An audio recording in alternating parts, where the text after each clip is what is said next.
Vestine voulut seulement prendre l'air. S'il était rentré chez lui un peu plus tôt, sa vie n'aurait pas changé.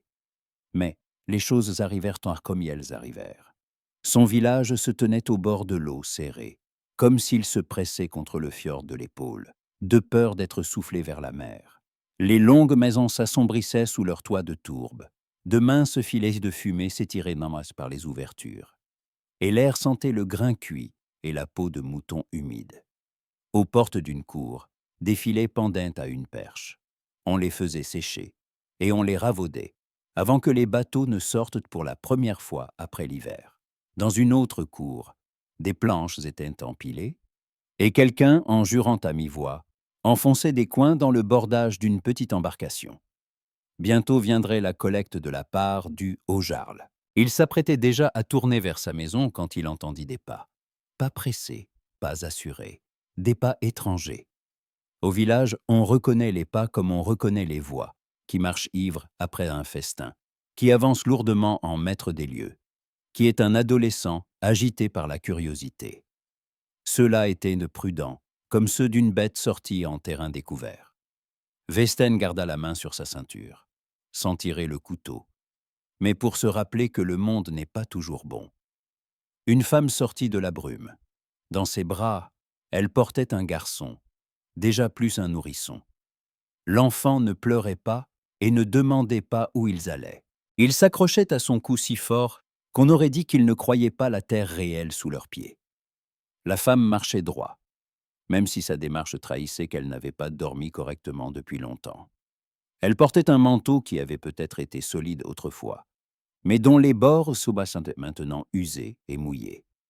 Sous le manteau, on devinait des vêtements simples, sans motif, sans les attaches éclatantes que les femmes libres aiment porter aux fêtes. Ses cheveux étaient cachés sous un fichu, mais quelques mèches s'étaient échappées et collaient à ses tempes à cause de l'humidité. Elle s'arrêta à 2 pas de lui et releva la tête. Vestine s'attendait à voir la supplication, la peur, la soumission, comme qu'en apportent souvent les pauvres voyageurs au seuil d'autrui. Mais il n'y est. Il n'y avait dans son regard ni douceur ni jeu. Il y avait l'étonnement d'être tombé sur des gens plus tôt qu'elle ne l'avait prévu. Sa voix sonna bas, mais ferme, et ses mots y reposaient, comme des pierres qu'on ne peut pas écarter du chemin. Elle dit qu'il lui fallait un coin pour 3 nuits. Elle payerait par le travail.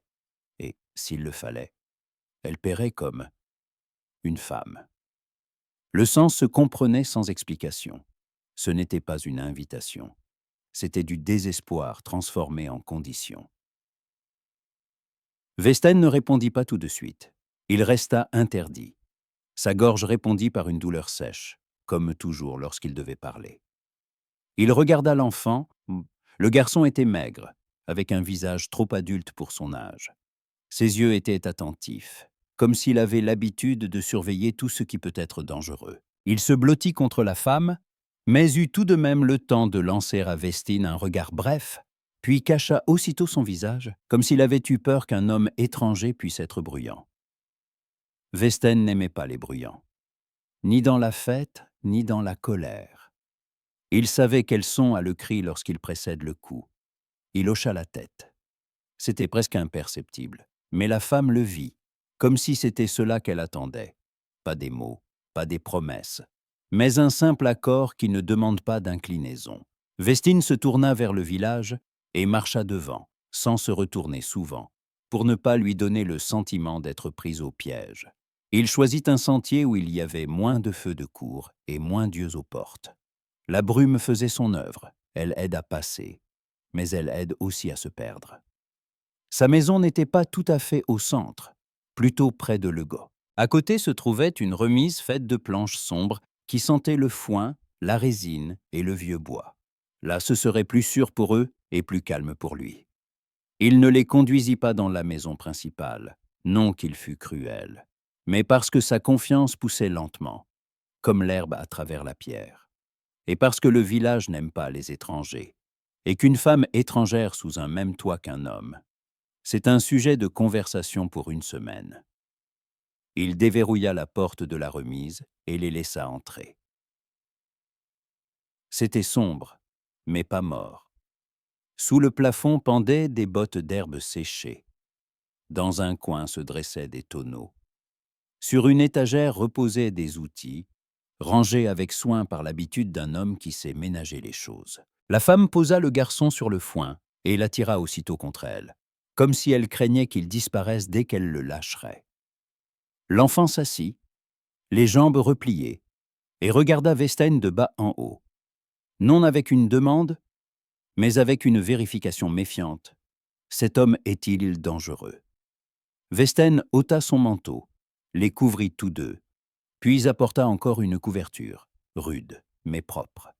Il agissait comme s'il réparait un bateau avant la tempête, sans agitation, mais sans pauses inutiles. Il posa à côté une écuelle d'argile, avec une soupe tiède et un morceau de pain. Un instant, il retint son regard sur la femme, comme s'il demandait sans parole: « Auras-tu la force de prendre cela sans en faire une humiliation ?» Elle hocha la tête aussi brièvement que lui. Plutôt, ses doigts tremblaient quand elle prit l'écuelle. Mais elle ne laissa pas ce tremblement devenir une prière. Vestaine voulut dire quelque chose de simple, qu'ici c'était sûr que personne ne les toucherait cette nuit-là. Mais sa gorge ne le permit pas. Les mots se coinçaient et sonneraient rudes. Il leva seulement la main, montra la porte et le loquet, pour dire « On ferme de l'intérieur ». Puis il indiqua le foyer dans la maison et le tas de bûches contre le mur. Pour que ce soit clair, le bois et sa baie est là, s'il fait plus froid. La femme comprit. Elle avait appris à comprendre les signes parce que dans sa vie, les mots directs avaient souvent été des pièges. Avant de sortir, Vestaine remarqua sur la main du garçon une fine égratignure, déjà sèche, et une marque bleuâtre au poignet, comme si on l'avait un jour tenu trop fort. Il détourna les yeux sans changer de visage. Mais en lui, quelque chose bougea, comme une pierre restée longtemps en place qui, soudain, se met à rouler. Dehors, la brume s'épaississait, le village respirait par les fentes des portes, comme une grande bête en sommeil d'hiver. Vestaine marcha jusqu'à sa maison et s'arrêta sur le seuil, à l'écoute. Au loin, des chiens aboyaient et, quelque part, du bois heurta du bois. Quelqu'un réparait tard un traîneau ou un bordage. D'ordinaire, ces sons apaisaient, le monde vit, donc tout est sous contrôle. Mais, à présent, chaque choc ressemblait trop à des pas. À l'intérieur, il faisait chaud, et le feu dans l'âtre luisait rouge, comme un œil. Au mur pendait un bouclier, vieux mais intact, et, à côté, une hache qu'il gardait non pour la guerre, mais pour la forêt. Tout cela faisait partie de sa vie, et pourtant, il regardait les choses autrement que le matin. Comme si une raison venait d'apparaître tout près, pour laquelle ces objets pourraient s'en servir, non pour le poisson et non pour le bois. La nuit s'étira lentement. Plusieurs fois, Vestine sortit sur le perron, vérifia la cour et les senteurs qui s'assombrissaient. La brume cachait tout au-delà de quelques pas, et cela donnait l'impression que le monde ne se composait plus que de sa maison, de la remise et du souffle froid du fjord. Il entendait, dans la remise, le froissement du foin, l'enfant qui toussa une fois, puis une autre, la femme qui se leva doucement, et sans doute, rajusta la couverture. Elle n'appelait pas, elle ne demandait pas. Son silence était aussi entêté que le sien. Heidrun était allongée sans s'être entièrement dévêtue, et elle écoutait la respiration d'une cour étrangère. Elle ne se permettait pas de se relâcher, même sur le foin, même sous la couverture. En elle vivait un savoir. Si l'on s'endort trop profondément, on peut ne pas avoir le temps de se dresser d'un bond. Ce qu'elle avait traversé l'obligeait désormais à vivre ainsi, chaque jour. Elle gardait la paume sur le dos du garçon, sentait la faible chaleur, et se répétait la même chose, comme une prière, sans savoir à qui elle l'offrait. Seulement tenir jusqu'au matin, seulement ne pas entendre des pas lourds, seulement ne pas entendre une voix d'homme trop forte. Derrière les parois, le jour commençait à blanchir.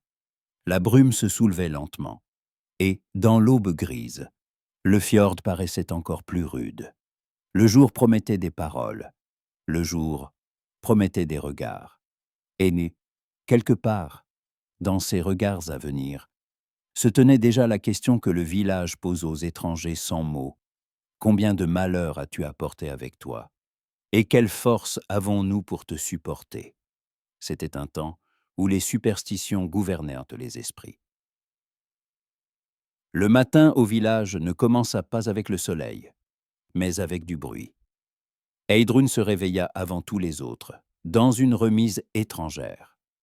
Elle réveilla le garçon doucement, sans geste brusque, et lui jeta ce qu'elle trouva, une cape de laine reprisée d'un fil grossier et un bonnet, déjà un peu trop grand.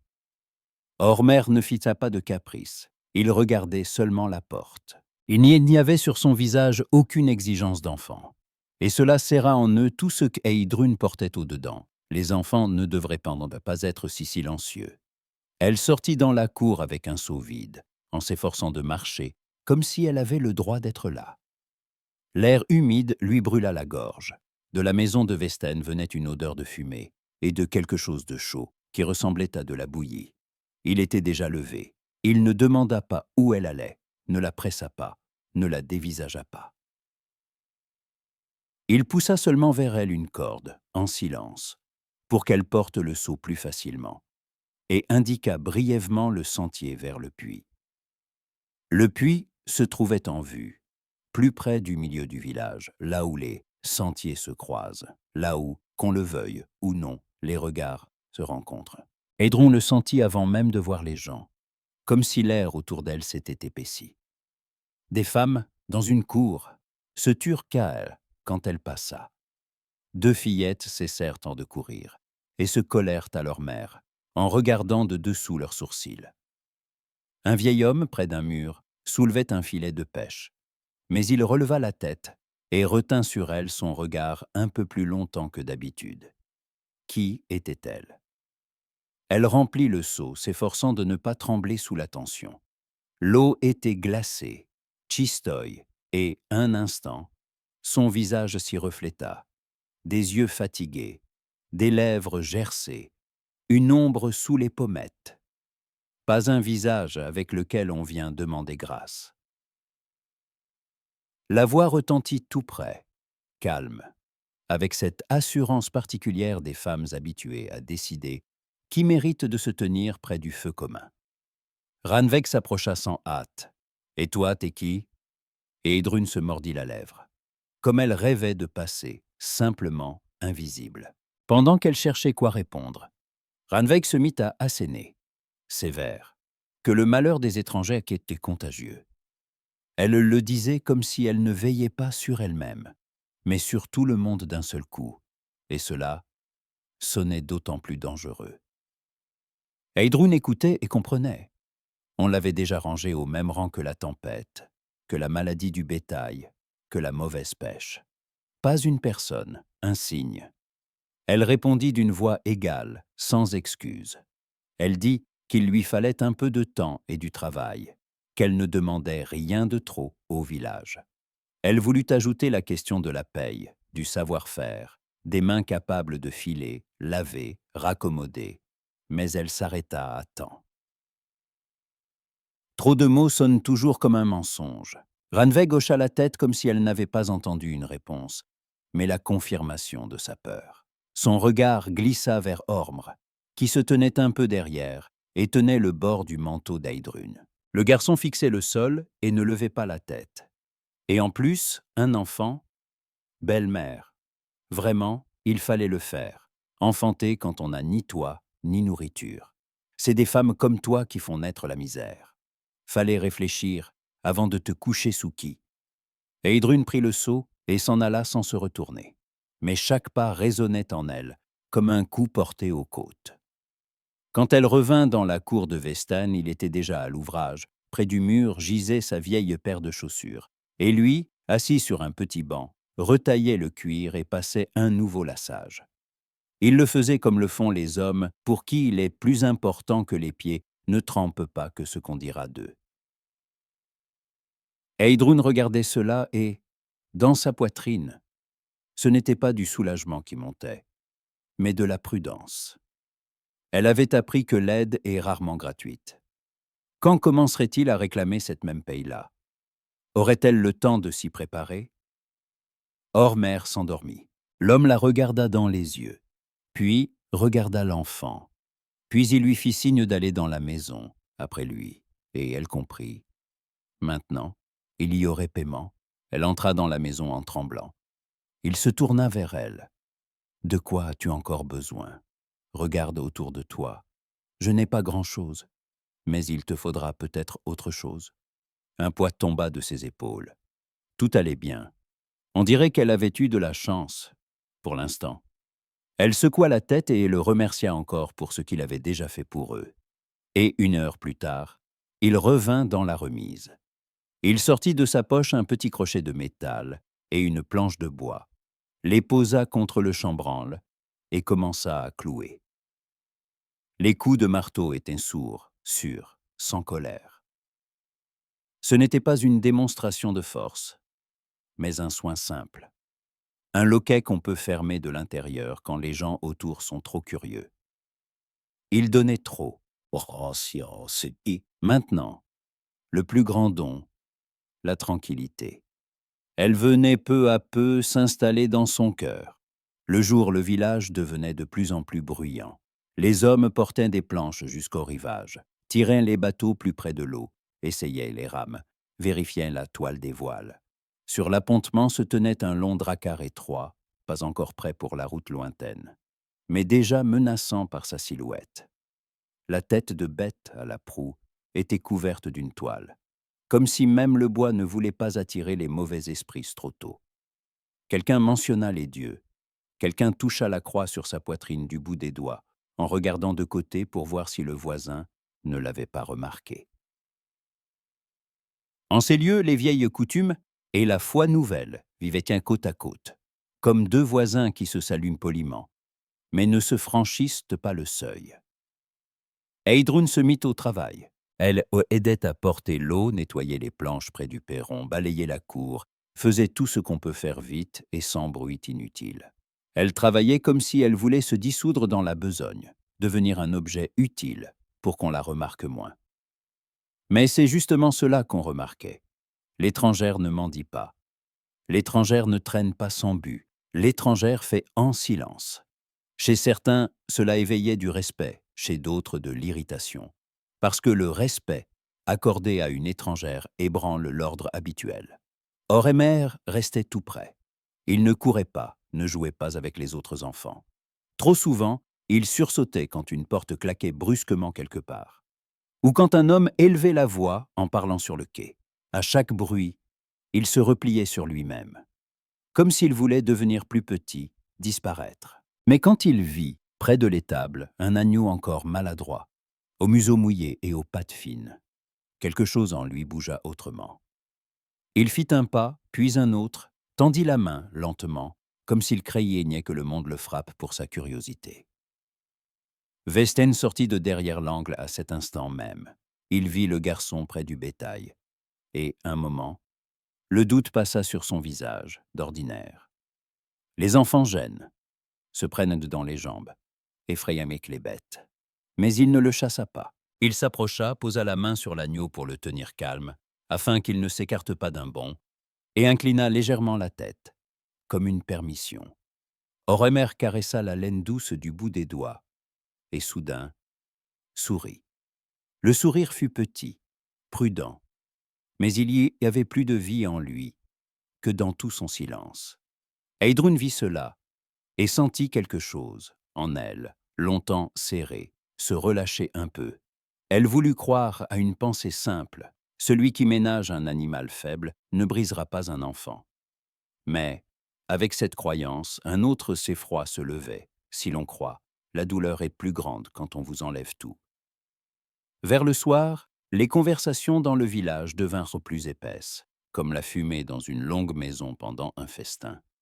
On ne prononçait pas les mots et forts en sa présence, mais ils vivaient dans l'air. Elle les entendait en passant près des portes, aux bribes, au silence, à la manière dont les voix s'éteignaient quand elle approchait. Quelqu'un disait que Vesten s'était ramené une femme. Quelqu'un chuchotait à propos d'une paye avec le corps, et que maintenant on lui en ferait encore un autre enfant. Quelqu'un riait, mais ce n'était pas un rire joyeux, plutôt un rire piquant. Et un jour, elle entendit un mot qui la coupa plus que les autres, enfant trouvé. On ne le disait même pas d'elle, mais du garçon. La nuit, la remise ne semblait plus un refuge, mais une cage. Heidrun était assise sur le foin, serrant contre elle son baluchon, et elle pensait au sentier, le long du fjord. Dans sa tête, tout était simple. Partir maintenant, avant que le village ne décide à sa place. Partir avant l'arrivée de ceux qui savent poser des questions dont les réponses sentent la mort. Elle réveilla Ormr et il se leva sans un mot, comme s'il attendait cela depuis longtemps. Ses yeux étaient secs mais son corps tremblait. Il ne pleurait pas, il semblait retenir les larmes au-dedans pour ne pas les trahir. Ils ouvrirent la porte avec précaution. L'air froid frappa le visage et, au même instant, dans l'obscurité de la cour, Vesten se dressa. Il était si près qu'il semblait faire partie de la porte, de la clôture, de la cour elle-même. Il ne fit pas de geste brusque, ne tendit pas les mains. Il barra simplement le passage, comme un batelier barre le courant de sa rame pour empêcher une barque d'aller sur les pierres. Heidrun se figea. En elle, tout s'envola comme un oiseau dans un filet. Elle s'attendait à un ordre, à une menace, à une question. Mais Vesten ne regardait ni en juge, ni en maître. Il y avait autre chose dans ses yeux. La peur qu'il fasse un pas dans la nuit et se perde dans le froid, comme se perdent au printemps ceux qui ont cru que la glace est déjà sûre. Il essaya de parler, et sa voix sortit rauque, lourde, comme si les mots lui écorchaient la gorge. Il dit qu'il ne fallait pas la nuit. Cela sonnait rude, mais le sens était clair. La nuit, le vent, la mer mauvaise tout près. Et ensuite il ajouta, comme si c'était la chose la plus simple du monde, mais pour elle ce fut un coup dans le cœur. Tu es une mère. Heidrun voulut répliquer, dire qu'elle ne devait rien à personne, qu'elle ne demandait pas de protection, qu'elle partirait et n'apporterait pas de malheur. Mais les mots ne se formèrent pas. Ormer se serra contre elle plus fort, et elle sentit ses petits doigts s'agripper au tissu comme au dernier bord du monde.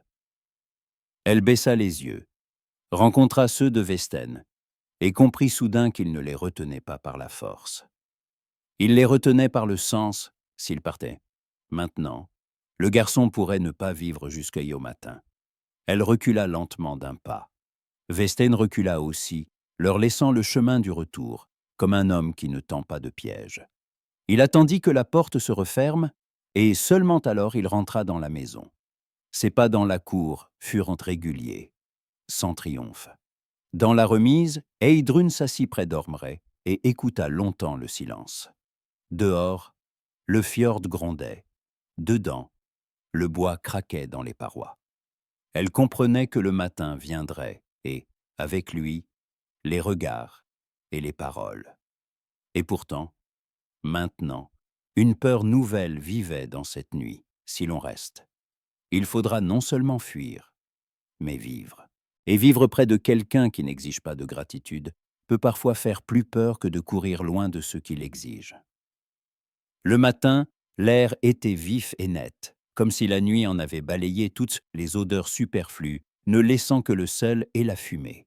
L'eau du fjord s'assombrissait d'un métal lourd, et une petite vague frappait les pierres, comme si elle se hâtait de prouver que le printemps n'est pas une clémence. Vesten sortit dans la cour avant même que les foyers ne s'allument dans les longues maisons.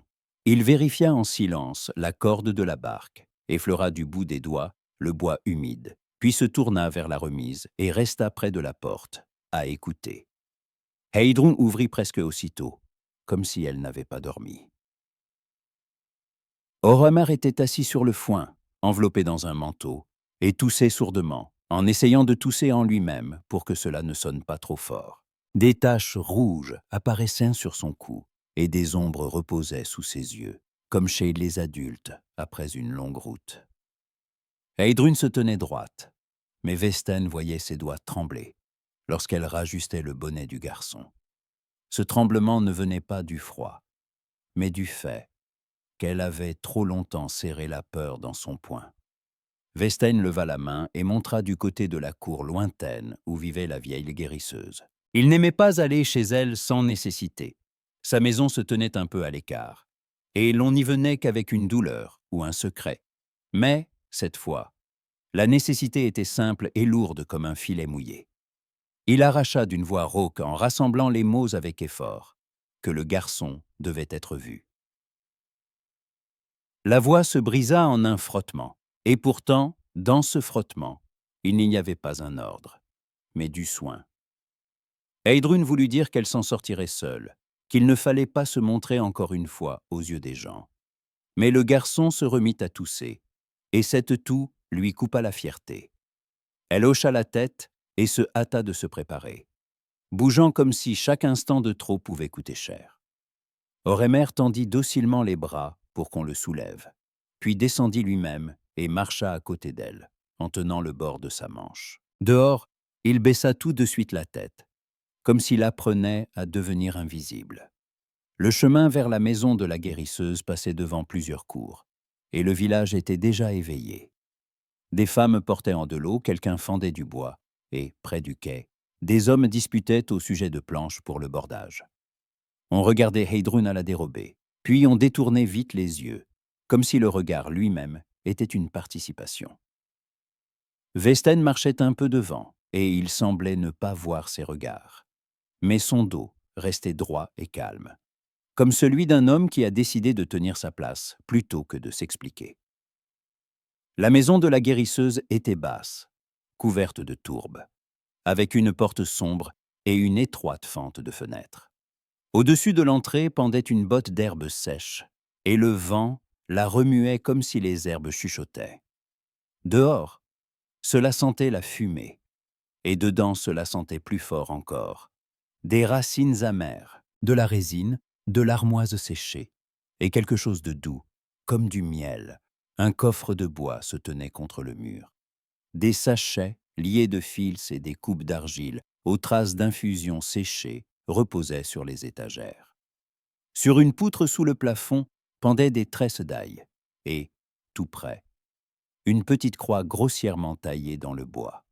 Elle ne faisait pas figure d'ornement, mais d'essai de pacte avec le monde. Que l'ancien et le nouveau soient donc là, pourvu que cela aide. La guérisseuse était grise de cheveux, avec un visage où les rides se posaient comme de fins sentiers sur lesquels la vie avait marché. Elle ne souriait pas, mais n'était pas dure. Son regard était calme et attentif, comme celui d'une femme qui a vu trop de larmes pour les craindre. Elle ne demanda pas qui ils étaient, n'exigea pas d'explication.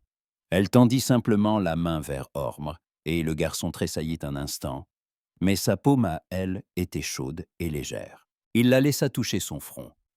Elle le fit asseoir plus près de l'âtre, là où les braises rougissaient d'une rougeur égale, et elle commença l'examen. Elle lui releva le menton, regarda la gorge, les lèvres, les paumes. Elle palpa ses côtes à travers l'étoffe, comme si elle ne comptait pas des os, mais la force qui y restait. Ormr endura en silence, ne lançant de temps en temps qu'un bref regard vers Westein, comme pour vérifier. Cet homme est toujours là, il n'est pas parti. Heidrun se tenait près d'eux, sans quitter des yeux les mains de la guérisseuse. Elle avait envie d'intervenir, de souffler, d'expliquer comment tout s'était passé, mais elle s'obligeait à se taire. Les mots pouvaient trahir davantage qu'elle n'était prête à donner. Et pourtant, dans sa poitrine, vivait un désir simple, que quelqu'un dise que le garçon vivra. Pas comme une consolation, comme une vérité. La guérisseuse prit un petit sachet, versa dans sa paume des feuilles séchées, les frotta entre ses doigts, et l'odeur devint vive, comme la forêt après la pluie. Elle fit infuser cela dans une coupe d'argile, ajouta un peu de miel et tendit le breuvage au garçon. Ormr prit une gorgée et grimaça, mais il but. Puis elle lui enduisit le cou et les épaules d'une graisse mêlée d'herbe, et les taches rouges s'assombrirent un peu, comme recouvertes par une paume tiède. Ses gestes étaient sûrs, sans agitation, comme ceux d'un artisan qui connaît son travail mieux que tous les mots. Enfin, elle regarda Heidrun, et son regard resta sur le visage de la femme plus longtemps que sur l'enfant, comme si la maladie du garçon se voyait, tandis que celle d'Heidrun se cachait plus profond dans le souffle et dans la manière de tenir les épaules. La guérisseuse dit, d'une voix égale, presque ordinaire, « L'enfant est épuisé, mais il vivra. » Puis elle ajouta sans hausser le ton, comme si c'était la même chose. « La femme vivra aussi, si elle cesse de fuir pendant son sommeil. » Ces mots frappèrent doucement, mais juste. Heidrun ne recula pas, ne montra pas d'offense. Ses doigts, seulement, se serrèrent un instant, comme si elle retenait une corde invisible qui se rompt. Vestine entendit cette phrase comme si elle lui avait été dite à lui aussi. Il savait ce que signifie vivre en attendant le malheur, même quand tout autour est paisible et que les gens rient. Il ne dit rien, mais son regard devint plus lourd, plus profond, et une étrange proximité y passa, non du sang, mais de la fatigue. La guérisseuse enveloppa pour eux des herbes dans un morceau d'étoffe, donna des instructions sur la façon de faire boire le garçon, sur ce dont il fallait frictionner sa poitrine, et sur la manière de le garder près de la chaleur. Puis elle regarda Westen et parla comme on parle d'un devoir qu'on ne discute pas. Dans un printemps comme celui-ci, les enfants se refroidissent vite. Pas de question de trop, seulement ce qui est nécessaire. Quand ils sortirent, l'air parut plus froid. Le soleil ne s'était pas montré derrière les montagnes, et la lumière restait grise, lisse comme le métal. Ils reprirent le sentier, et le village regarda de nouveau. Mais cette fois, Heidrun se tenait autrement. Pas plus calme, non. Plutôt plus rassemblé, comme quelqu'un qui a reçu un petit appui. Oremer marchait à côté, serrant contre sa poitrine le petit nouet d'herbe, comme si c'était un talisman. Près de la cour de Weisten, il s'arrêta. Il n'aimait pas les conversations, mais le silence finit parfois par être pire qu'un cri. Il se tourna vers Heidrun et, lentement, en choisissant les mots comme on choisit une planche à la bonne longueur, demanda d'où elle venait et pourquoi elle fuyait. La question était simple, mais on y entendait à autre chose. Il ne réclamait pas de compte. Il cherchait à la limite du danger qu'il était prêt à prendre. Heidrun baissa les yeux et se tut. Le silence était son bouclier. Dire ne serait-ce qu'une chose pouvait faire sortir tout le reste. En elle monta la vague habituelle. Maintenant, ils demanderont plus, ensuite ils exigeront, ensuite ils accuseront. Sa respiration devint plus courte, et elle serra davantage le nouet d'herbe, comme si elle tenait non des feuilles, mais le droit de se taire. Westen n'insista pas. Il dit seulement, d'une voix rauque, avec effort, mais de manière claire et droite, il ne sait pas ce qu'elle a dû traverser. Mais elle tient comme tiennent l'effort. Et le garçon près d'elle vit. Donc, elle a fait tout ce qu'elle pouvait. Ce n'était pas un beau discours. C'était une reconnaissance qui ne demande pas de réponse. Heidrun se figea, comme cloué. Dans sa vie, on appelait fort soit ceux qui savent not supporter la volonté d'autrui, soit ceux qui savent briser. Sa force à elle était autre. Garder un enfant qui n'est pas le sien, et ne pas le lâcher quand il serait plus simple d'abandonner. Ces mots lui firent monter les larmes, et elle en eut peur comme d'une trahison. Elle se détourna, comme pour cacher son visage au vent, mais le vent n'y était pour rien. Elle dit presque en chuchotant, mais assez fort pour que Westen entende, « Il n'est pas à moi ». Et aussitôt, comme si ce mot avait rompu une digue, elle fut submergée. Pas d'une belle hystérie, mais d'une désagrégation silencieuse. Le souffle se défit. Les mains tremblèrent. Elle s'assit sur le banc près du mur, comme si ses jambes avaient cessé de la porter. Elle parlait par bribes, non pour expliquer, mais comme pour se justifier devant elle-même. Elle n'en avait pas le droit. Elle n'aurait pas dû. Mais elle ne pouvait pas faire autrement. Elle ne pouvait pas regarder. Oremer se tenait près d'elle et la fixait de ses yeux grands ouverts. Il ne comprenait pas les mots jusqu'au bout, mais il sentait que quelque chose se brisait dans l'air. Il toucha son manche, avec précaution, comme pour rappeler. Il est là, il était réel. Vestein ne savait pas consoler avec des paroles, et il ne croyait pas aux mots qui coulent trop facilement. Il s'assit simplement à côté, pas trop près, pour ne pas effrayer. Il fit glisser vers elle une tasse d'eau tiède, jeta une bûche de plus dans l'âtre pour que le feu ne s'éteigne pas, et attendit que son souffle redevienne plus régulier. Puis, très bas, presque dans une murmure qu'on ressent plus qu'on ne l'entend, il dit qu'il avait prononcé ce mot de mère, non, pour la prendre au piège d'un mensonge. Il l'avait dit parce qu'il voyait comment l'enfant s'accrochait à elle. On ne s'accroche ainsi qu'à celle qui sauve. Heidrun leva les yeux vers lui. On y lisait tout à la fois, la peur, la honte, la gratitude et autre chose, très prudent, comme une pousse dans la terre froide. Elle ne dit pas à qui était ce garçon. Elle ne dit pas d'où il venait. Mais, à cet instant, entre eux et eux, une première fissure apparut dans le silence, par laquelle la lumière pouvait passer, et le feu aussi.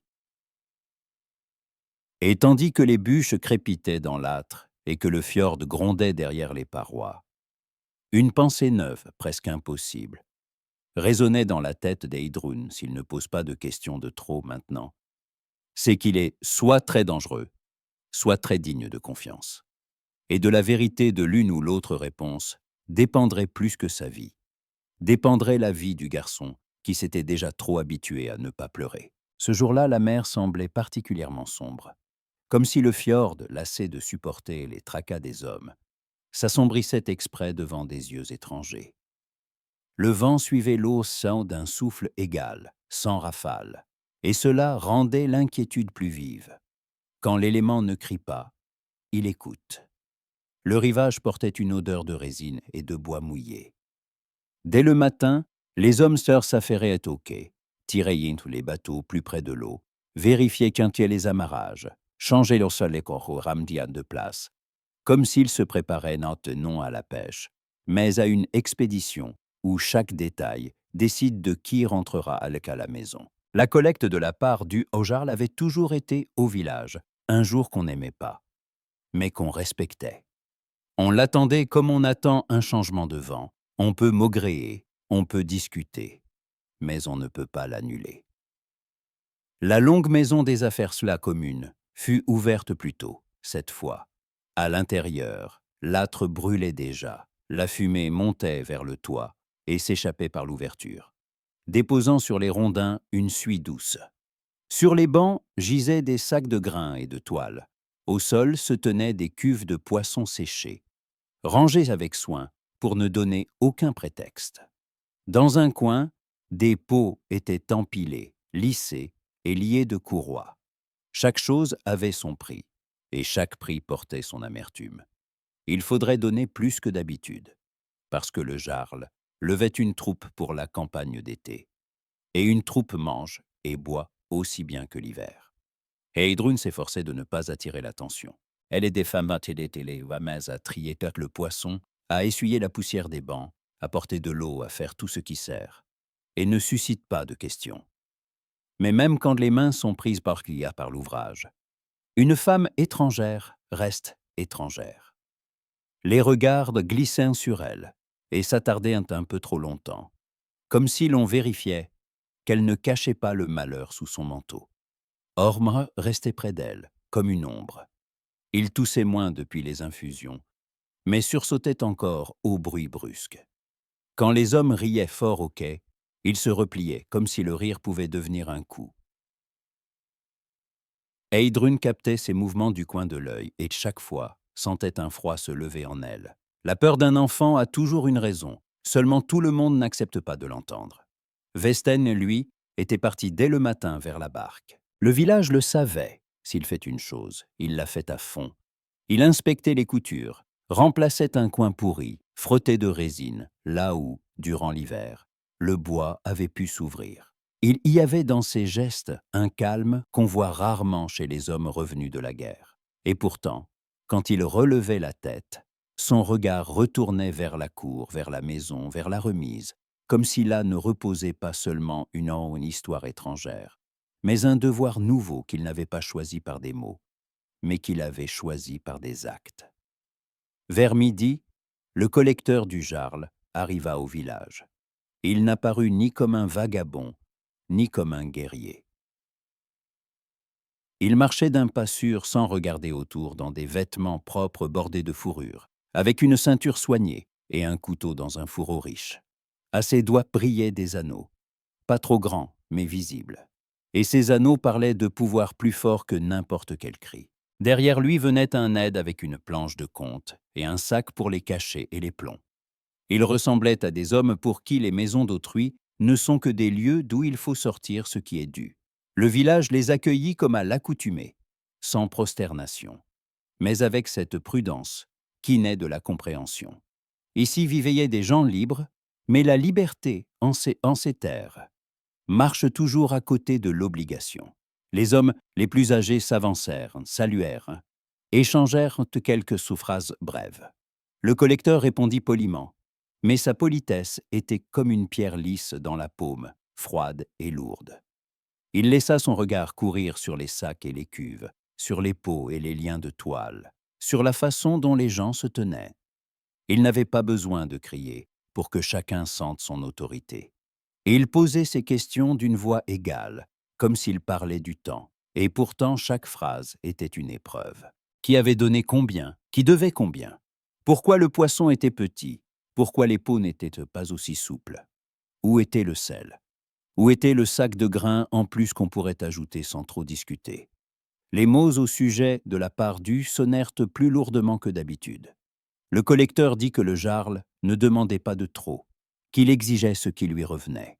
Il dit que la troupe devait être forte, sinon l'expédition d'été tournerait à la honte. Il dit que les terres faibles nourrissent les terres fortes, et que les terres fortes protègent les terres faibles.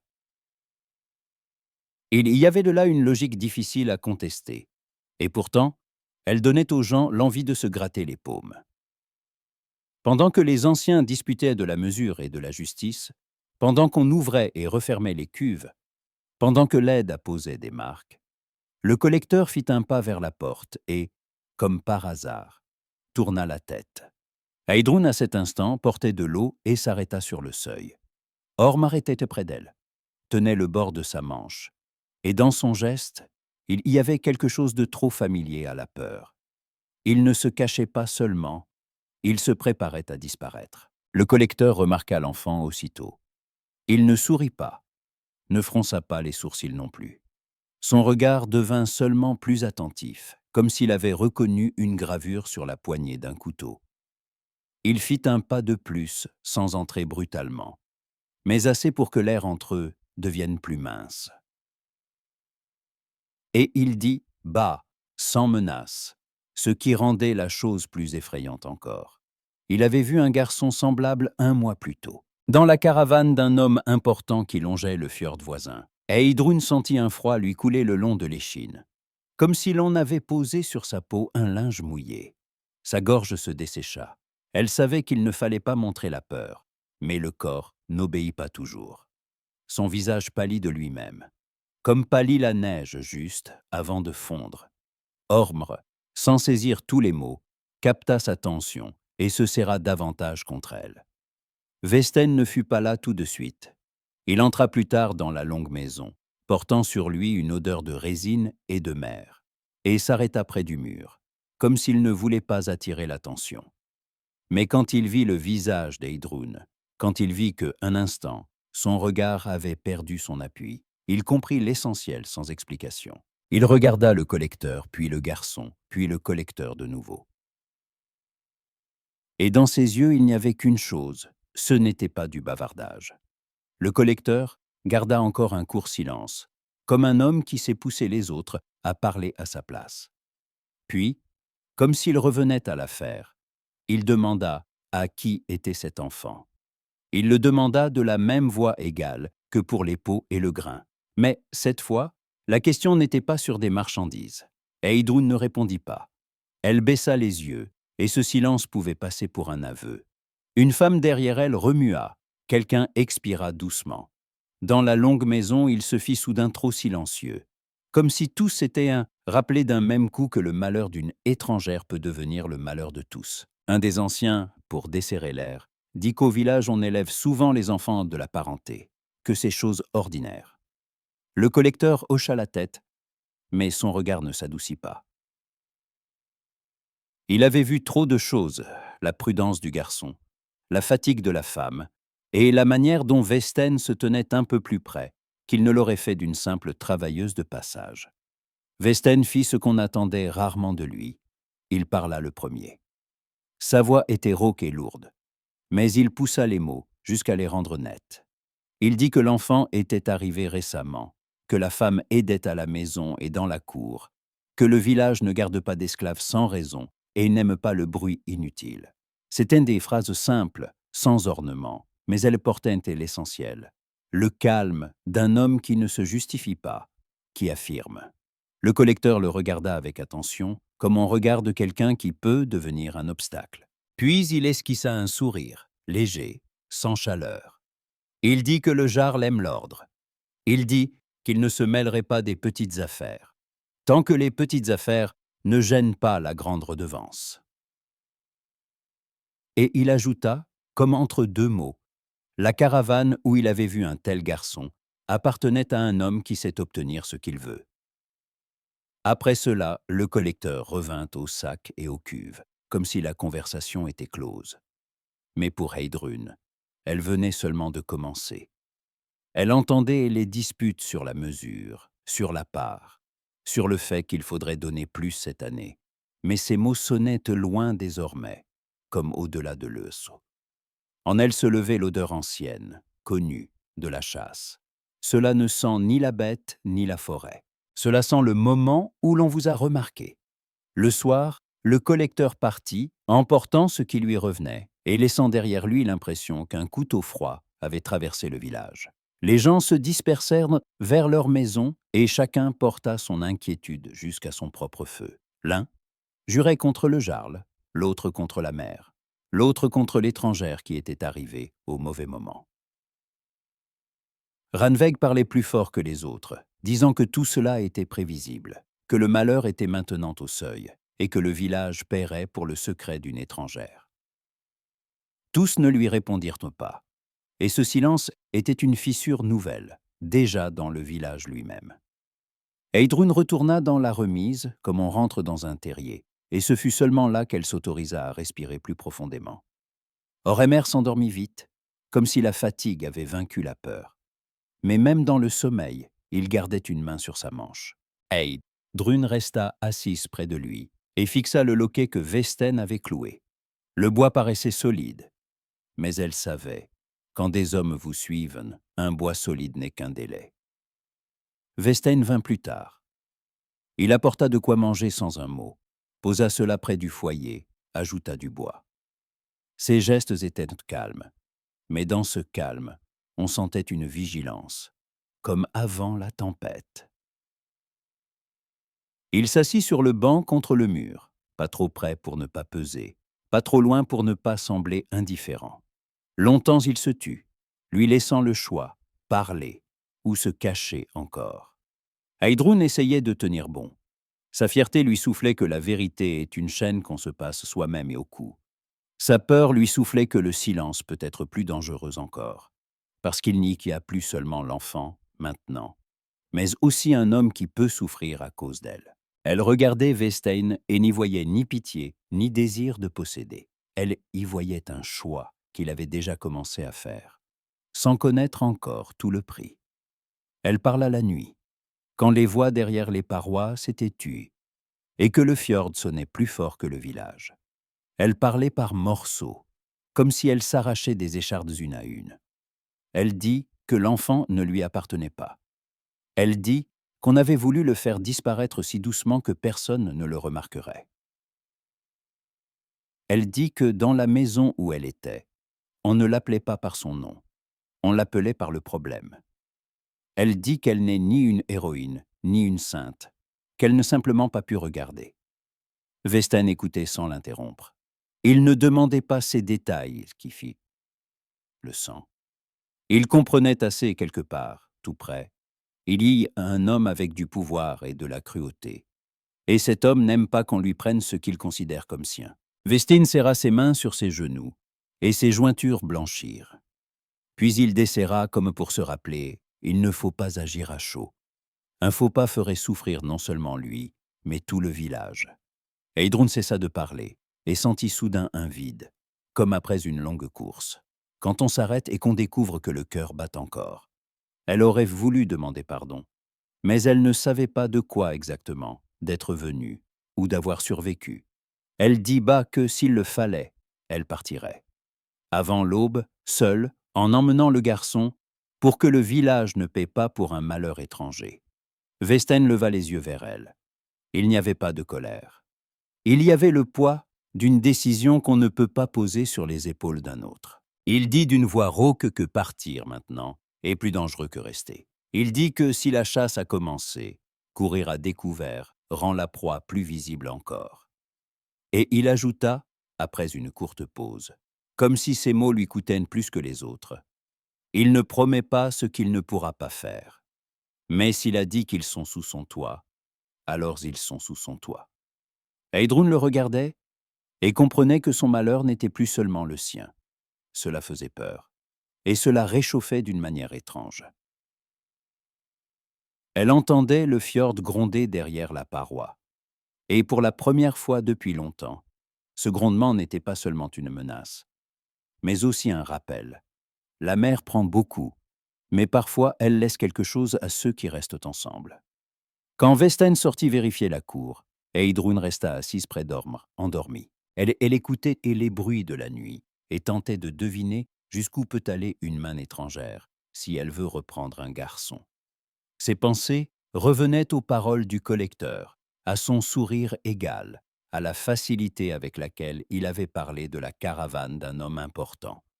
L'odeur de la chasse demeurait dans l'air, et elle ne disparaissait pas, même quand l'âtre crépitait paisiblement. Le matin ne promettait pas seulement une journée de travail. Le matin promettait un choix, et ce choix désormais n'appartenait pas à une femme seule, fatiguée de fuir. Il commençait à appartenir à tous ceux qui vivaient au bord de ce fjord et se nommaient communauté. La nuit après le récit d'Heidrun fut courte, comme le souffle avant le coup d'une vague. Dans la remise, le bois craquait, Ormr dormait, la joue pressée contre sa manche, et elle restait immobile, à écouter le village à travers les parois. Chaque grincement semblait un pas, chaque cri lointain d'une mouette une voix d'homme qui allait se rapprocher. Dans l'obscurité, elle accrochait son regard au loquet que Vesten avait cloué, et elle ne pensait pas à la solidité du bois, mais à la facilité avec laquelle la confiance se brise si les gens ont peur pour leur vie. Vesten se leva avant l'aube. Il ne réveilla pas Heidrun, se contenta de rester un moment près de la porte, comme s'il voulait dire quelque chose d'important. Puis décida que cette fois, l'acte vaudrait mieux que les mots. Il sortit dans la cour, inspira l'air humide et alla trouver les hommes les plus âgés, ceux qui avaient vu plus d'un printemps et plus d'une collecte de la part du Haut-Jarl. Le village n'était pas encore tout à fait éveillé, mais chez certaines cours, une lueur brillait déjà dans la fente d'une porte. Cela sentait que la fumée et le poisson froid, et, au-dessus de l'œil haut, une bande mince de brume se tenait comme le fil d'un couteau. Les anciens ne se réunissaient pas dans la longue maison, mais dans une petite annexe près d'une cour, là où l'on gardait les agrès communs et où l'on venait parfois parler pour que des oreilles inutiles n'entendent pas. C'était étroit, cela sentait à la résine et les cordes mouillées. Au mur pendait un vieux bouclier à la peinture passée, et près de lui un harpon de chasse marine. Dans un coin gisaient des rames et des perches, et Vesten, en entrant, rabattit sa capuche, comme s'il entrait non dans une pièce, mais dans une décision. Les hommes l'accueillirent avec méfiance. Ils savaient que Vesten ne vient pas bavarder. S'il est là, c'est que c'était grave. L'un qu'une femme étrangère amène trop de chuchotements, et qu'un chuchotement abîme une embarcation presque autant qu'une voix d'Oda, d'abord petite, et puis l'eau monte jusqu'aux genoux. Un autre, au contraire, remarqua que le chuchotement trouvera toujours de quoi se nourrir, même si l'on chasse la femme. Alors en chuchotera sur autre chose. Un troisième se taisait, tapotant du doigt le bord de la table, comme s'il battait la mesure de sa propre inquiétude. Westen parla peu, d'une voix rauque, en choisissant des mots sans excès. Il ne raconta pas tout, ne donna pas de nom, ne peignit pas de scènes sanglantes. Il dit seulement qu'on pouvait venir chercher le garçon, que ce n'est ni une mi-invention ni une panique de femme, que le collecteur du Jarl a déjà remarqué l'enfant, donc l'histoire étrangère n'est plus silencieuse. Et que si le village les repousse, le malheur ne partira pas. Il se répandra sur le chemin comme l'huile sur l'houille, entraînant une queue derrière lui. Il dit qu'il vaut mieux faire mûr chez soi que d'attendre que quelqu'un emporte le garçon dans la nuit et laisse au village la honte et les questions. Les anciens écoutaient, et, dans leurs yeux, bougeait ce qu'ils montrent rarement, la peur d'être tiré dans le sang d'autrui. Pour eux, il n'y avait pas seulement l'enfant, il y avait aussi l'ordre qui tient la communauté. Et pourtant, en ces lieux, l'ordre ne se bâtissait ni sur du parchemin, ni sur des sceaux, mais sur la manière dont les gens se tiennent côte à côte quand le malheur arrive. Un des anciens demanda sans détour ce que Westen proposait, en dehors de mots sur un mur. Alors Westen proposa une histoire. C'est une histoire à tenir. Simple, pas belle, mais qu'on peut garder ensemble. Le garçon est une parenté lointaine venue de la vallée intérieure, amenée pour être élevée ici.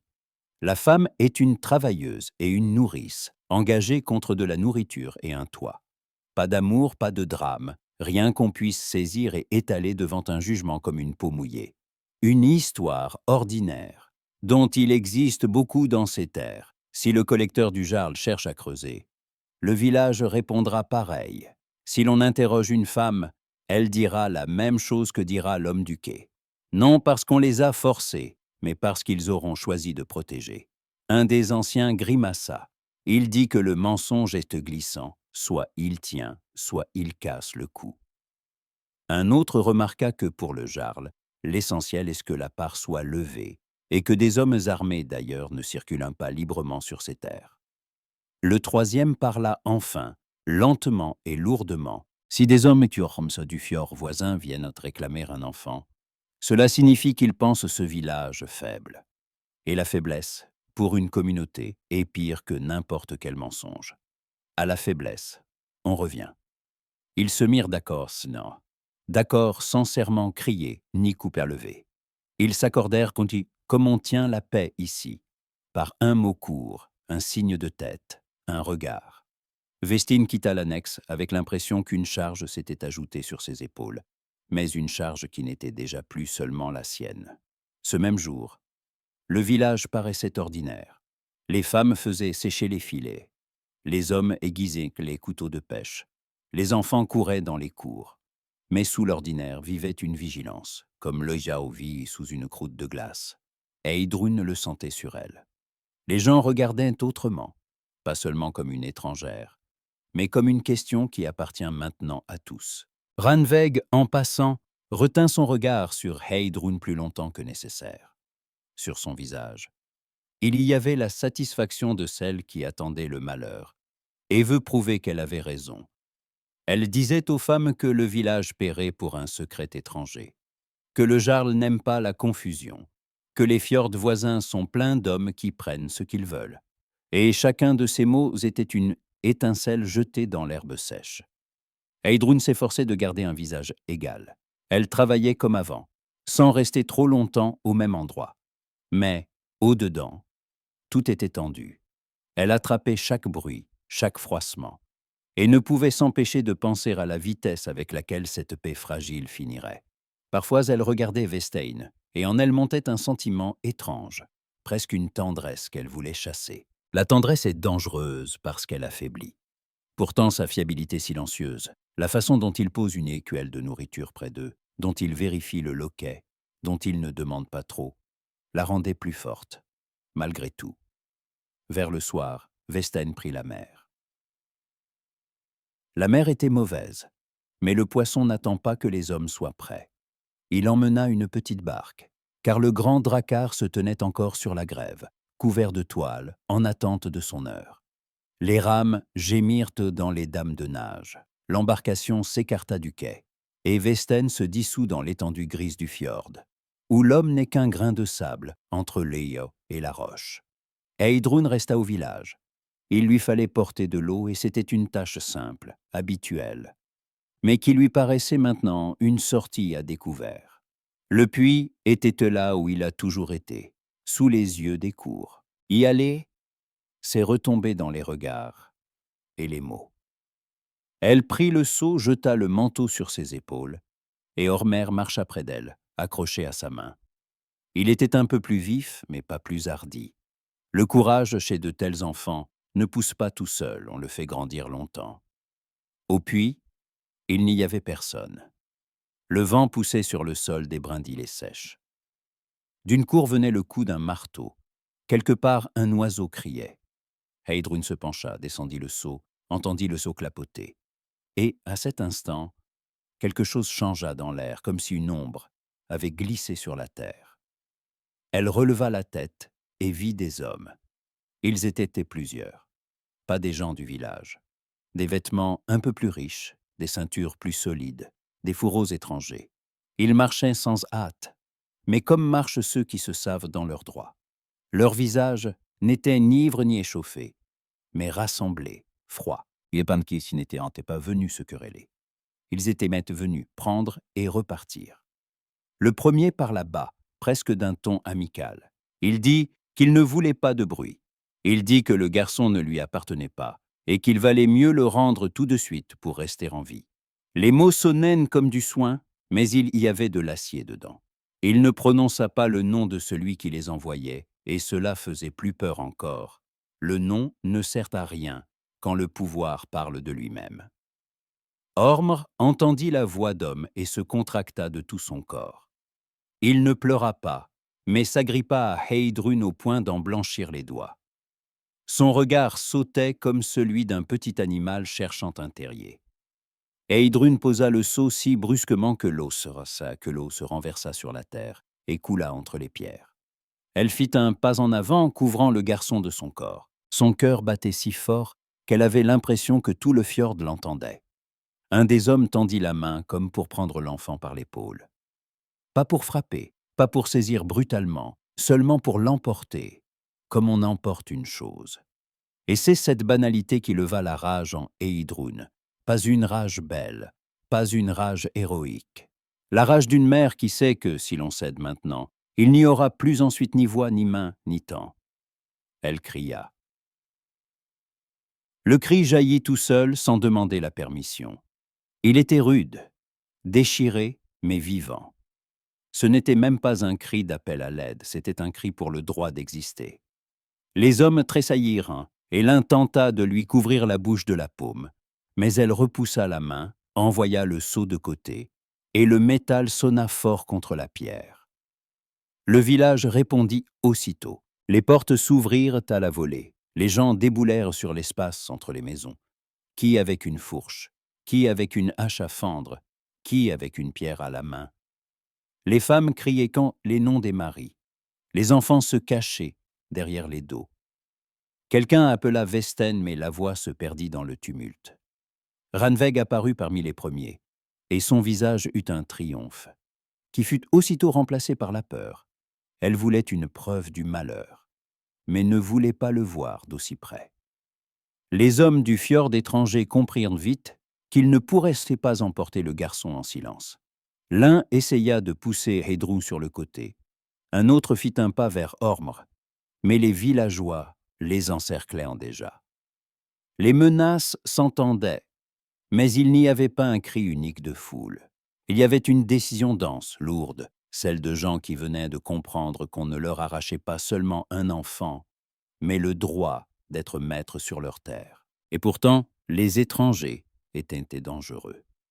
Leurs mains restaient près des couteaux, et leurs yeux cherchaient une faille. Heidrun tenait sa place sans reculer, même si ses jambes tremblaient. Elle sentait derrière elle Ormr tenter de se cacher.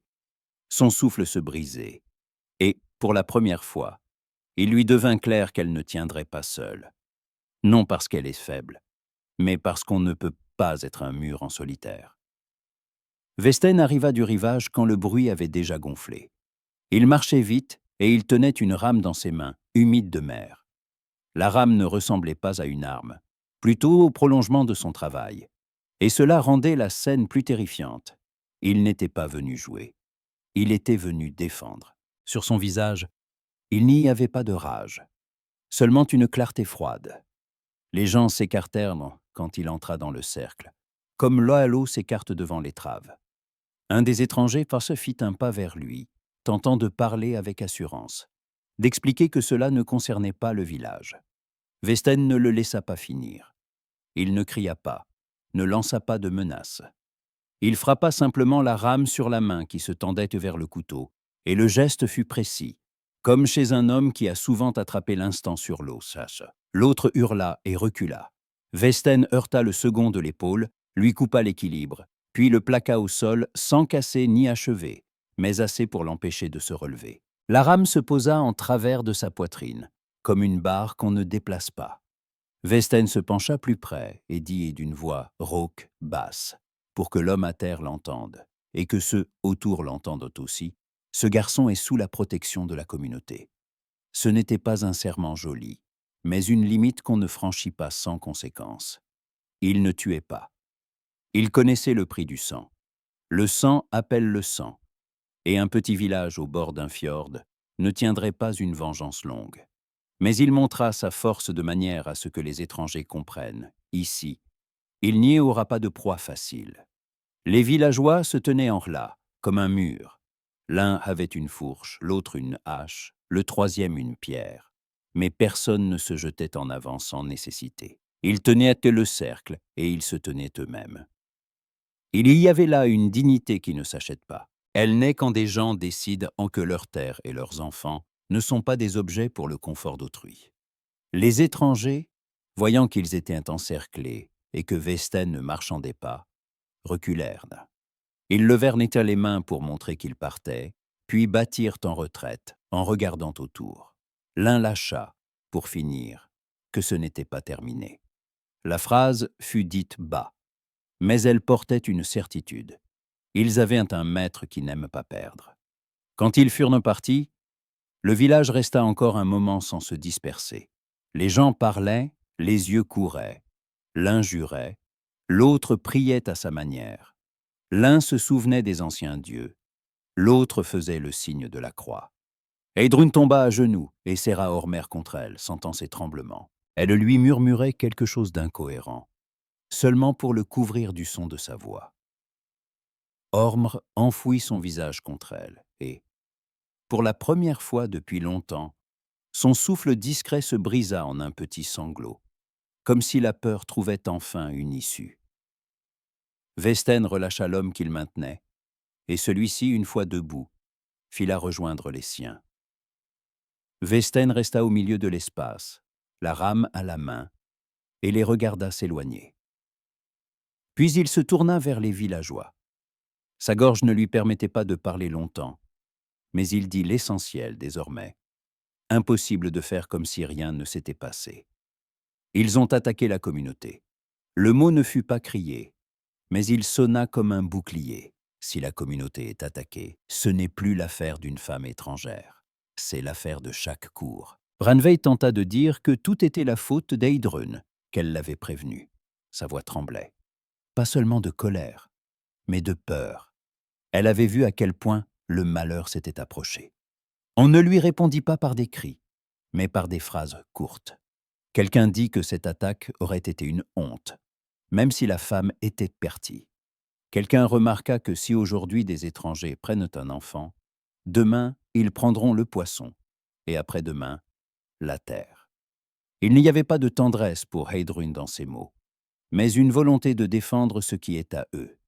Les anciens décidèrent vite qu'il fallait envoyer un messager au Jarl, pas pour se plaindre des voisins, mais pour parler comme le pouvoir comprend, sur la terre du Jarl. Des hommes sans hommes, d'un fjord étranger, ont attaqué, ont rompu la paix et ont tenté d'emporter une personne protégée par la communauté. Cela plaçait l'affaire autrement. Le Jarl peut ne pas aimer la confusion, mais il déteste plus encore qu'on croie sa terre faible. Et s'il lève une troupe, il lui faut de l'ordre. Quand les gens commencèrent à se retirer, Heidrun se releva.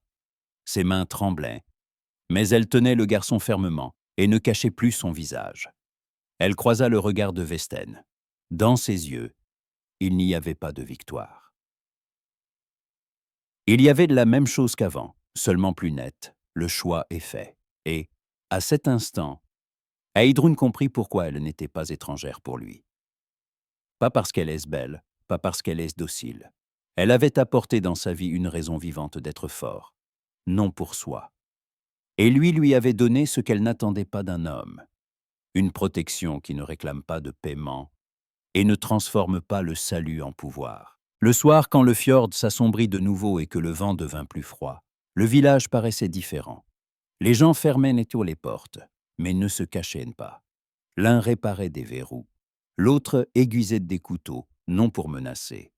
Mais au cas où, un autre parlait doucement aux enfants pour leur expliquer qu'aujourd'hui, il faut rester plus près de la maison. Dans les longues maisons, les feux brûlaient d'une flamme égale et la fumée montait vers le ciel, comme si la communauté envoyait un signe. Nous sommes là, nous vivons, nous sommes ensemble. Heidrun était assise dans la remise, Orm dans ses bras. Il s'endormit tard, d'un sommeil inquiet, sursautant parfois, comme s'il entendait des pas étrangers, même dans ses rêves. Elle lui caressait les cheveux, et la question revenait dans sa tête. Impossible à fuir. S'ils sont venus déjà, c'est qu'ils se croient dans leur droit. Donc quelqu'un considère le garçon comme sa proie, et ce quelqu'un ne s'arrêtera pas après un seul échec. Vesten entra sans bruit, posa près du foyer de la nourriture chaude, s'assit près de la porte comme une sentinelle, et se tut longtemps. Dans ce silence, il y avait plus de promesses que dans n'importe quelle parole. Dehors, la mer grondait, et quelque part au loin, derrière les falaises et la brume, un nouveau mal pouvait déjà se mettre en marche.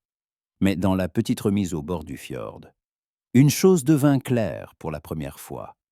Désormais, Heidrun n'était plus seul. Et de ce fait, l'attente du prochain coup n'était pas plus facile, seulement plus aiguë, parce que maintenant, ce n'était pas seulement sa vie qui était menacée, c'était la communauté qui avait osé les appeler siens. Après l'affrontement du puits, le village mit longtemps à redevenir ordinaire.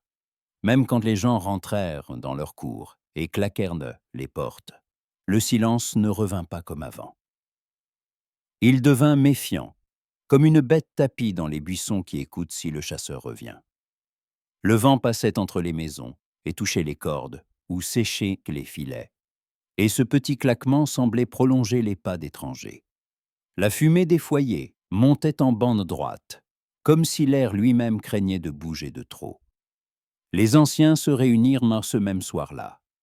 Ils parlaient bien et bas, mais vite, comme s'ils craignaient que la nuit leur vole leur résolution. Ils décidèrent d'envoyer un messager au Jarl immédiatement, sans attendre que les rumeurs dépassent de la vérité. Pas pour demander grâce, pas pour se plaindre, mais pour parler d'ordre. Sur la terre du Jarl, des hommes du fjord voisin avaient attaqué, tenté d'arracher quelqu'un à la communauté et de repartir sans jugement ni parole. C'était essentiel. Si la nouvelle arrivait au Jarl ainsi, l'affaire ne serait plus un malheur privé, mais une question d'autorité.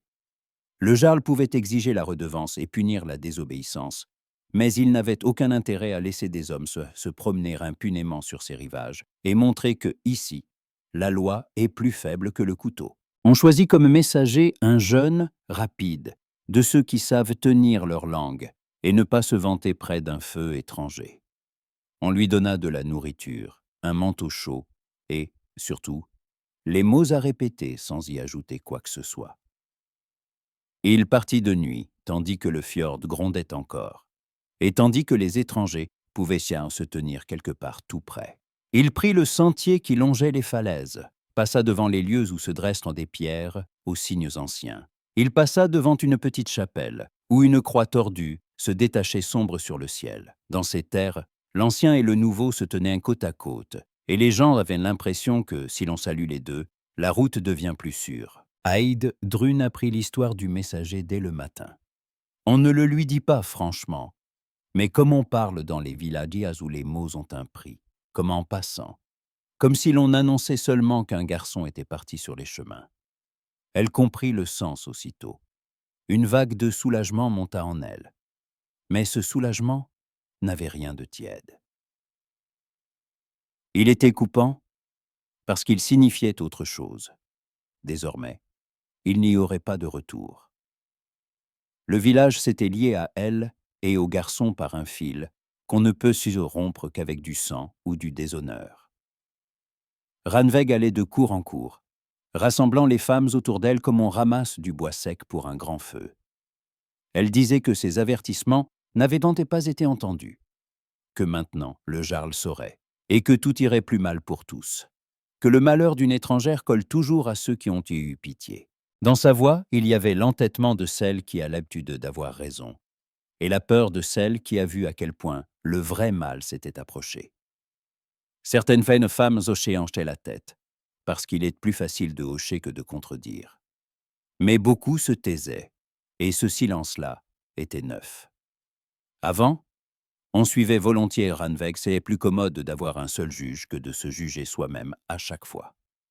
Maintenant, chacun devait juger, et cela faisait grandir les gens, même quand ils n'en avaient pas envie. Westen n'entrait pas en discussions avec Rannveig. Il ne savait pas contester à voix haute, et il ne croyait pas que les mots changent d'un cœur plus vite que les actes. Il faisait ce qu'il savait faire.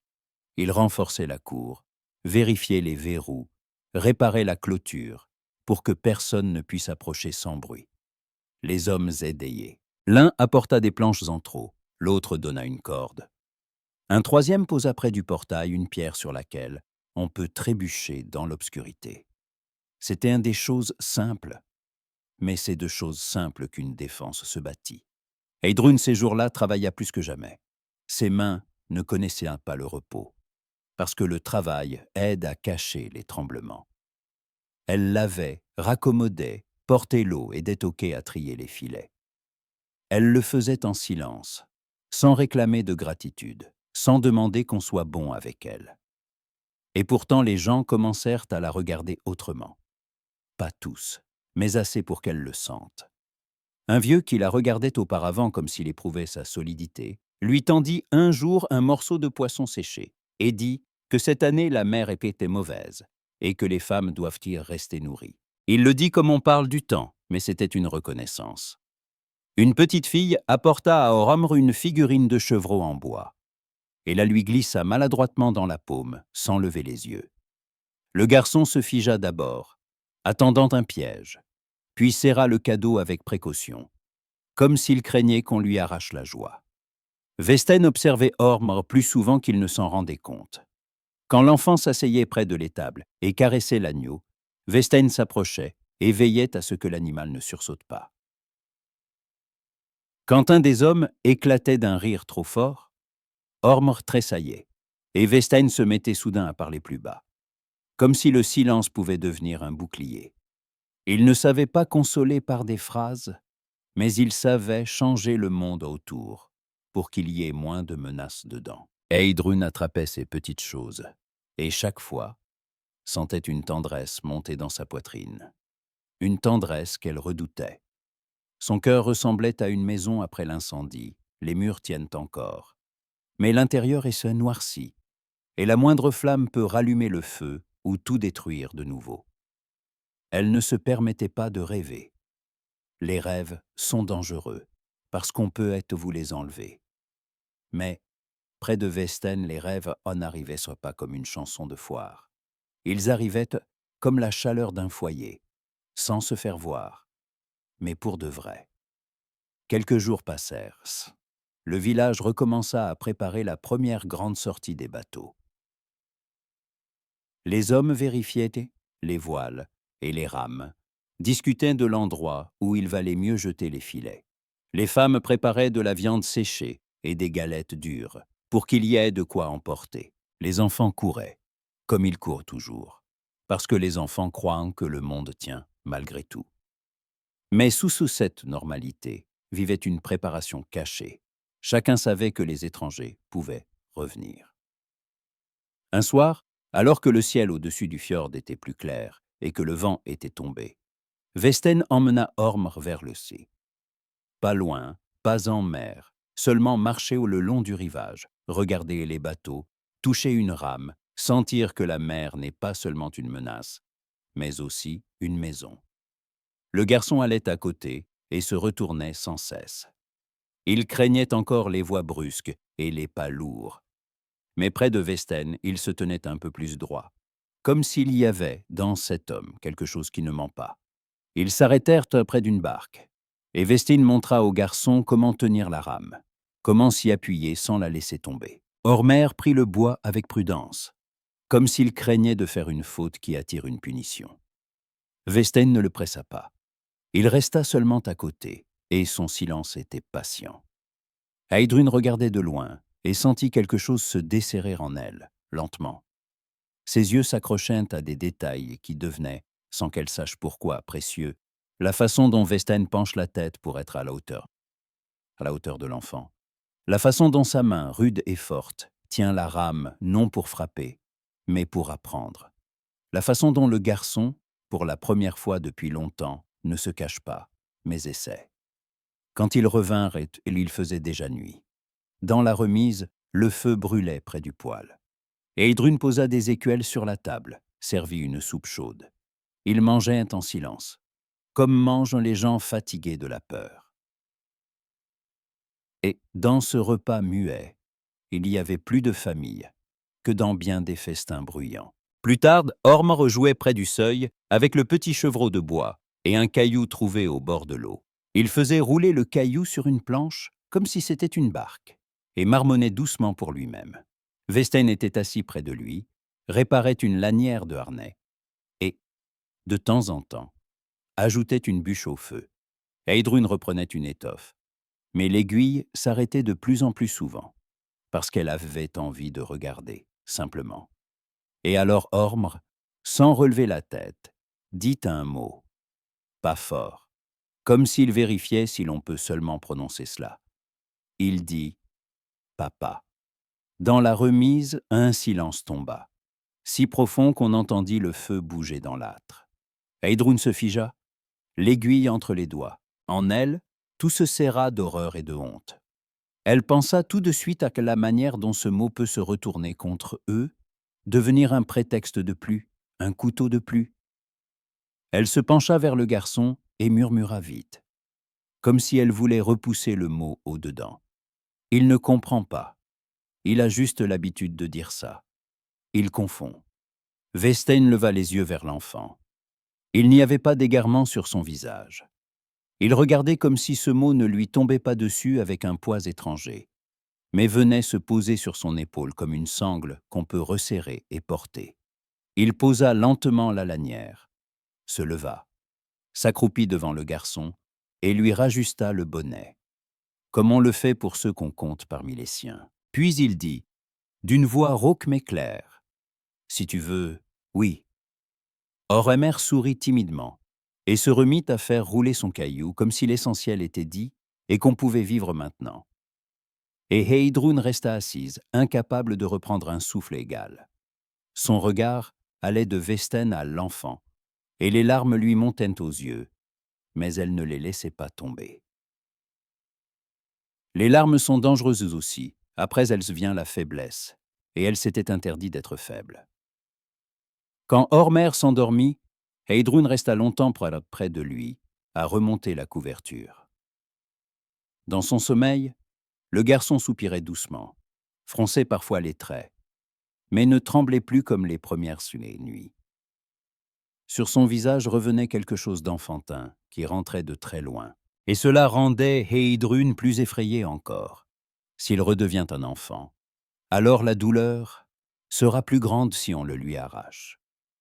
Westen était assis près de la porte, comme il l'avait été la nuit où elle voulait partir. Il ne la gênait pas, ne la pressait pas. Son silence lui donnait un espace où elle n'avait pas à se défendre à chaque minute. Heidrun finit par se lever et s'approcha. Elle ne savait pas parler joliment des sentiments, et elle ne croyait pas au joli. Elle dit simplement qu'elle a peur.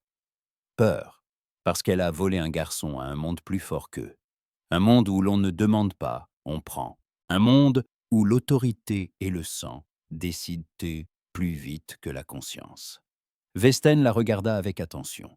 Dans ses yeux, il y avait la compréhension de quelqu'un qui a lui aussi vécu au milieu de la force et l'a vue brisée. Il dit d'une voix rauque qu'un seul homme est plus faible que le monde. Mais deux, déjà, pas à autant. Et une communauté, si elle tient debout ensemble, peut devenir plus forte que n'importe quelle caravane. Il ne promit pas que ce serait facile.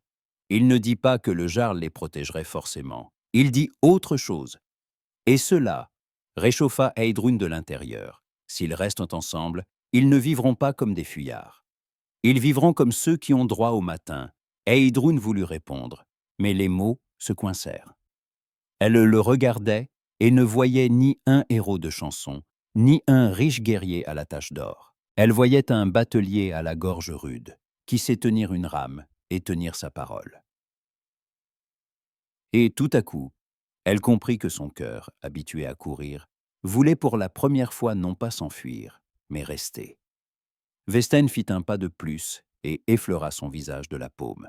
La main était chaude, rude, pleine de cale, et il n'y avait dans ce geste aucune exigence. Il se pencha et l'embrassa sur la joue. Pas comme dans un festin où tous regardent. Calme, discret, presque comme à la maison.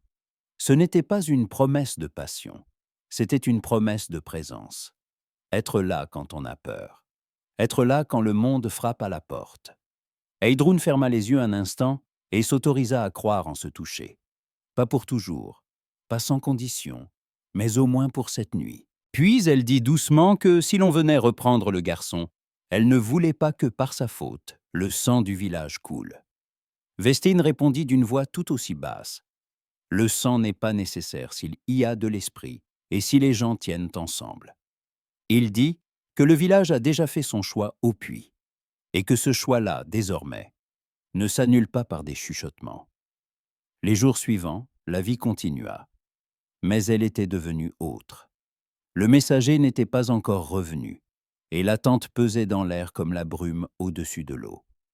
Les gens se croisaient du regard, parlaient un court, sans phrase de trop. Ranveig tentait encore de tenir la morale du village entre ses mains. Mais son autorité s'était affaiblie. Les femmes l'écoutaient n'en pas respectées pour l'âge. Mais ne lui laissait plus décider pour toutes. Quelqu'un lui dit en face que le malheur n'était pas venu parce que Heidrun avait paru, mais parce que des étrangers les avaient jugés faibles. Ranveig se tut, et dans ce silence, il y avait plus de rancœur que de sagesse. Un soir, une nouvelle arriva par le messager. Il revint épuisé, les bottes pleines de boue, avec les yeux de quelqu'un qui a vu la puissance d'autrui de trop près. Il dit que le jarl a entendu, que le jarl est mécontent, que le jarl n'aime pas que des hommes étrangers marchent sur sa terre et troublent la paix. Il ne promit pas une protection par des mots, mais l'allusion était claire. Si le fjord voisin tente encore, ce sera une provocation au jarl. Pour le village, c'était un air qu'on peut respirer, pas une liberté sans danger, mais la possibilité de tenir. Après cette nouvelle, les gens semblèrent se redresser. Ils ne devinrent pas plus joyeux, mais plus solides. Ce soir-là, dans la longue maison, l'âtre brûla plus fort que d'habitude. On n'y fit pas de festin, mais on s'y rassembla pour se dire ce qui vaut parfois mieux que des chants. On tient ensemble. L'un apporta une coupe de miel, l'autre un morceau de viande. Un autre vint seulement s'asseoir près des autres. Dans ces lieux, la communauté n'a pas besoin de serments criés. Il suffit que les épaules soient côte à côte. Heidrun n'y alla pas tout de suite. Elle craignait que sa présence ne ranime les murmures. Mais Vesten lui prit la main et la mena, sans lui demander si elle était prête. Sa paume était ferme et calme. Dans la longue maison, les gens les regardèrent, et quelqu'un inclina la tête. Tous ne souriaient pas, mais personne ne se détourna. Ormr était assis près du feu, le petit chevreau de bois dans les mains, et il écoutait les bûches craquer. Il bâillait comme un enfant, ouvertement, sans cacher son visage. Et ce simple bâillement d'enfant contenait plus de victoire que n'importe quelle bagarre. Un garçon qui a peur des bottes et des voix d'hommes sentait pour la première fois qu'autour de lui, il n'y a pas des chasseurs, mais des gens. Tard dans la nuit, quand ils revinrent à la remise, et Idrun s'arrêta sur le seuil. Elle regarda les parois, le loquet, la lumière tiède du feu, et comprit soudain que cet endroit était devenu plus qu'un coin pour 3 nuits. Il était devenu quelque chose qu'elle n'osait même pas nommer, un foyer. Elle savait que la vérité sur le garçon restait dangereuse. Elle savait que le monde des hommes puissants n'oublie pas. Mais elle savait aussi ceci, dans un petit village au bord du fjord, un mensonge inventé pour protéger, commençait déjà à se changer en vérité. Parce que la vérité ne naît pas toujours du sang. Parfois, elle naît d'un choix. Du fait que quelqu'un cloue un loquet non pour dominer, mais pour mettre à l'abri. Du fait que quelqu'un dit à un enfant un simple oui. Du fait que la communauté décide, un des nôtres n'est pas celui qu'on te donne par naissance, mais celui pour qui tu es prête à te lever. Et pourtant, quand Eidrun s'allongea près d'Ormr et l'entendit murmurer, dans son sommeil, quelque chose d'enfantin, une peur nouvelle remua en elle. Pas la peur de fuir, la peur de l'avenir. Parce que si c'était vraiment un foyer, il faudra le défendre encore. Pas seulement contre des couteaux étrangers, mais contre le temps, contre les doutes, contre les nouvelles expéditions et les nouvelles lois.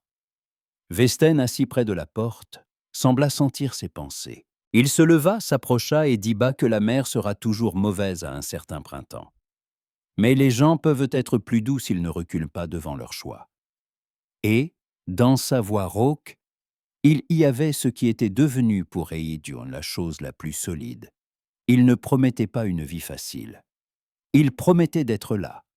Derrière les parois, le fjord faisait son bruit. Et, quelque part au loin, derrière les montagnes et des rivages étrangers, pouvait bouger celui qui n'aime pas perdre. Mais, cette nuit-là, dans la petite remise, il y eut assez de chaleur pour croire que, même si le monde est plus fort, 2 personnes et une communauté peuvent devenir plus fortes ensemble. Parfois, un foyer n'est pas un lieu où l'on t'a laissé entrer, mais un lieu où l'on s'est levé pour toi. Un toit et un âtre chaud abritent du vent, mais n'abritent pas de la peur des hommes. Le vrai foyer commence là où l'on cesse de mesurer l'étranger aux rumeurs, et où l'on juge par ce qu'il fait et par ce à quoi il tient. Eidrun n'était pas venue avec une belle histoire, ni avec un droit à la pitié. Elle était venue avec un enfant qui craignait les pas, et avec une décision plus chère que toutes les vérités dites à voix haute. On ne sauve pas le faible à moitié. Si on l'a relevé de terre, alors on est prêt à porter, même quand cela devient lourd, même quand on te dit que le malheur des étrangers est contagieux. Et pourtant, une femme seule ne retient pas le monde sur ses épaules. Là où une communauté choisit seulement le confort, il est toujours plus facile de livrer le faible que de le défendre. Mais quand des gens prennent le risque comme une affaire commune, ils cessent d'être une foule et redeviennent une communauté. Alors, le man quote « n'est plus une malédiction, mais une épreuve. Y a-t-il de l'honneur dans ces gens ou ne vivent-ils que de peur ?» Et il apparaît que l'honneur n'est pas un grand discours au Thing, et pas un festin bruyant, mais un simple quote midina humain, dit au bon moment à celui qui est venu prendre. Vesten montrait une autre face de la force. Sa force n'était pas de parler plus fort que tous et de frapper le premier, mais de répondre de ce qu'il a choisi. La vraie protection ne réclame pas de prix et ne fait pas du sauvé un débiteur. Elle n'humilie pas et n'enchaîne pas au devoir de gratitude. Elle laisse quelqu'un se redresser. La force, ce n'est ni le cri ni le sang, c'est la volonté de dire des nôtres à celui qu'il est facile d'appeler étranger, et de ne pas reculer quand il faudra en répondre. Et si le village a menti un jour pour sauver, ce mensonge a devenu une vérité non parce qu'on l'a répété, mais parce qu'on l'a vécu.